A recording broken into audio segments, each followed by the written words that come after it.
बिस्मिल्लाहिर्रहमानिर्रहीम। डॉक्टर कमर अब्बास आज की सिन्फ दास्तान के साथ। इंसान को ज़माने कदीम से ही किस्सा कहानी में दिलचस्पी रही है। शुरू में लोग चौपाल में बैठकर एक दूसरे को कहानियाँ सुनाया करते थे। ये कहानियाँ सीना बसीना मुल्कों मुल्कों चलती हुई तवील ज़मानों का सफ़र तय करते हुए हम तक पहुँची हैं और इन्हीं कहानियों ने दास्तानों का रूप धारा है। बुनियादी तौर पर दास्तान सुनने सुनाने की चीज़ है। आगाज़ में इसका यही अंदाज़ था, बाद में मुख्तलिफ ज़बानों में इन दास्तानों को तहरीर कर लिया गया और इन्होंने तहरीरी शक्ल अख्तियार कर ली। कई दास्तानें सिर्फ मकामी हैसियत रखती हैं, बहुत सी दास्तानों को आलमी अहमियत हासिल हो चुकी है और इनके मुख्तलिफ ज़बानों में तराजिम इनकी मकबूलियत का सबूत हैं। अगर दास्तान की तारीफ़ की जाए तो हम यूँ कहेंगे कि ये तवालत पर मबनी किस्सा कहानी की वो शक्ल है जिसमें मिसाली फ़ज़ा मौजूद होती है और इसकी बुनियाद तख़य्युल, रुमान और माफ़ौकुल फ़ितरत अनासिर पर होती है। दास्तान के अनासिर। मिसालियत पसंदी दास्तान की अहम खसूसियत है। दास्तान का माहौल हकीकी दुनिया से सरासर मुख्तलिफ होता है। दास्तान का सारा हुस्न ही इसमें है कि सुनने वालों को एक ऐसी दुनिया की सैर कराई जाए जो खूबसूरत हो और उनकी देखी भाली ना हो। एक ऐसी दुनिया जहाँ हर चीज़ अपनी इंतहा पर हो, जहाँ कोई खूबसूरत है तो इतना कि उसकी मिसाल नहीं मिलती, कोई बहादुर है तो ऐसा कि जैसा कभी देखा ना सुना, और अगर कोई बुरा है तो हद से बढ़कर। एक ऐसी दुनिया की कहानी बयान की जाती है जो हमारे सामने की दुनिया नहीं है, बल्कि एक ऐसी दुनिया है जैसी सिर्फ सोची जा सकती है। मिसाली दुनिया तख़य्युलात की पैदावार हो सकती है, इसीलिए दास्तान का तमाम माहौल तख़य्युलाती होता है। दास्तान गो ख्याल की दुनिया को सजाता है और क़ारीन की सोचों को जहाँ चाहता है उड़ाए लिए फिरता है। दरअसल दास्तान की कामयाबी ही इसी में है कि वो पढ़ने वालों की नाआसूदा आरजुओं की तस्कीन करे, वो जो चाहते हैं, जो सोचते हैं, उसको मुजस्सम कर दे। दास्तान में हकीकी दुनिया के किरदारों के बरअक्स मिसाली किरदार मिलते हैं। दास्तान का हीरो मिसाली खसूसियात का हामिल होता है। वो हुस्न और बहादुरी का पैकर होता है। कठिन से कठिन मुहिम्मात से उसको वास्ता पड़ता है और वो हमेशा सुरखरू होता है। दास्तान के दीगर किरदार भी इस हकीकी दुनिया की बजाय मिसाली दुनिया से ताल्लुक़ रखते हैं। अगर कोई नेक है तो इंतहाई नेक और बद है तो इंतहाई बद। क्योंकि दास्तान का ताल्लुक़ हकीकी दुनिया से नहीं होता, इसलिए इसके किरदार भी गैर हकीकी होते हैं। दास्तानों में जा बजा माफ़ौकुल फ़ितरत किरदार और माहौल नज़र आता है। जिन, भूत, देव, जादूगर, चुड़ैलों और आसेब की भरमार होती है। दास्तानों में तिलिस्माती फ़ज़ा और सहर अंगेज़ मनाजिर बिखरे हुए होते हैं जो सुनने वालों को मबहूत कर देते हैं।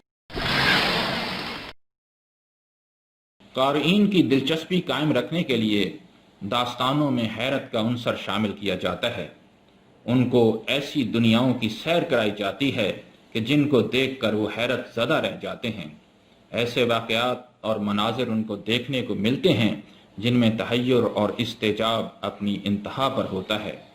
क़ारीन और सामीन के दिलो दिमाग पर सनसनी की कैफियत पैदा हो जाती है। दास्तान के हालात व वाक़यात इतने हैरान कुन होते हैं कि आदमी मबहूत हो जाता है। दास्तान गो क़ारीन की हैरत और इस्तेजाब को बढ़ाता चला जाता है, जिससे उनकी दिलचस्पी बढ़ती जाती है और तवील दास्तानों के साथ वो बंधे रहने पर मजबूर हो जाते हैं। एक दास्तान में कई ज़िमनी दास्तानें होती हैं और हर दास्तान में कदम कदम पर नई मुहिम्मात हीरो को दरपेश रहती हैं। एक कामयाब दास्तान गो को महारत हासिल होती है कि वो हर वाक़े में तजस्सुस बरकरार रखे और क़ारीन के जहन में हर घड़ी यही बात रहे कि अब आगे क्या होगा। चुनाचे तजस्सुस और तहय्युर दास्तान की अहम खसूसियात में शामिल है। داستانوں میں ہمیشہ دور دیس اور قدیم ماضی کے قصے سنائے جاتے ہیں۔ ایسی دنیاؤں اور ایسے زمانوں کی کہانیاں بیان کی جاتی ہیں جو ہم سے بہت دور ہوتے ہیں۔ اسی دوری میں ہی داستان کا حسن موجود ہوتا ہے۔ یہ انسانی نفسیات ہے کہ اسے دوری میں کشش محسوس ہوتی ہے اور وہ ان دیکھی چیزوں کے بارے میں تجسس رکھتا ہے۔ طوالت داستان کی بنیادی خوبی ہے۔ کیونکہ داستانیں وقت گزاری کا ذریعہ ہوتی ہیں، اس لیے ان کو بے انتہا طول دیا جاتا ہے۔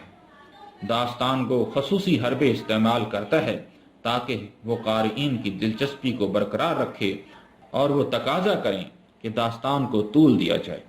یہی وجہ ہے کہ زیادہ تر داستانیں بے حد طویل ہیں اور ہزار ہا صفحات پر مشتمل ہیں۔ داستان کو طول دینے کے لیے قصہ در قصہ کی تکنیک استعمال کی جاتی ہے۔ ایک مرکزی قصے کے ساتھ کئی ضمنی قصے جڑے ہوتے ہیں جو نہ صرف داستان کی دلچسپی کو بڑھاتے ہیں بلکہ ان کے ذریعے داستان کو دیر تک آگے بڑھانے میں مدد ملتی ہے۔ ایک قصہ مکمل ہوتا ہے تو دوسرا قصہ شروع ہو جاتا ہے، جس سے ایک تو داستان میں تنوع موجود رہتا ہے اور دوسرے داستان طویل ہو جاتی ہے۔ داستان امیر حمزہ، الف لیلہ و لیلہ اور دوسری مقبول داستانیں اس کی مثال ہیں۔ یہ زبان و بیان کی مہارت ہی ہے جو ایک داستان کو کامیاب بناتی ہے۔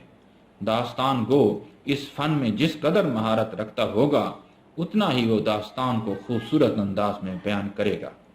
یہی زبان کی مہارت ہی ہے جو سننے والوں کی دلچسپی برقرار رکھتی ہے۔ داستان گو زبان و بیان کے مختلف ذرائع کو استعمال کرتے ہوئے اپنی بات کو مؤثر اور دلکش بناتا ہے۔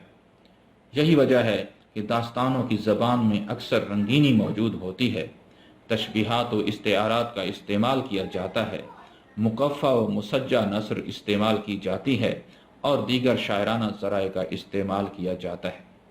لیکن یہ بھی دیکھا گیا ہے کہ اردو میں زیادہ تر وہی داستانیں مقبول ہوئیں جن میں زبان کی سادگی اور خوبصورتی موجود تھی۔ داستان گو کا کمال ہے کہ وہ قارئین کے سامنے مناظر کو متحرک کر دے۔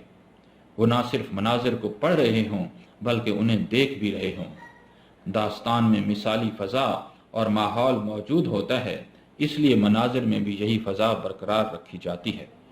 مناظر کی خوبصورتی، دلکشی، ہیبت ناکی، سحر انگیزی سب کچھ داستان کو اپنے انداز بیان سے گویا مجسم کر دیتا ہے۔ جاندار مناظر قارئین کو اپنے اندر کھینچ لیتے ہیں۔ داستان کا آغاز دلچسپ رکھنے کے ساتھ ساتھ اس کے انجام کو بھی مؤثر رکھا جاتا ہے۔ تقریباً تمام داستانوں کے انجام تربیہ ہیں۔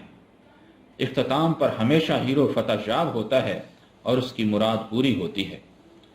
اس کی ایک نفسیاتی وجہ یہ بھی ہے کہ قارئین ایک طویل وقت تک داستان کے ساتھ رہتے ہیں اور آخر میں ہیرو کی کامیابی کو اپنی کامیابی سمجھتے ہیں اور یہ خیال کرتے ہیں کہ ان کو اپنی محنت کا ثمر مل گیا۔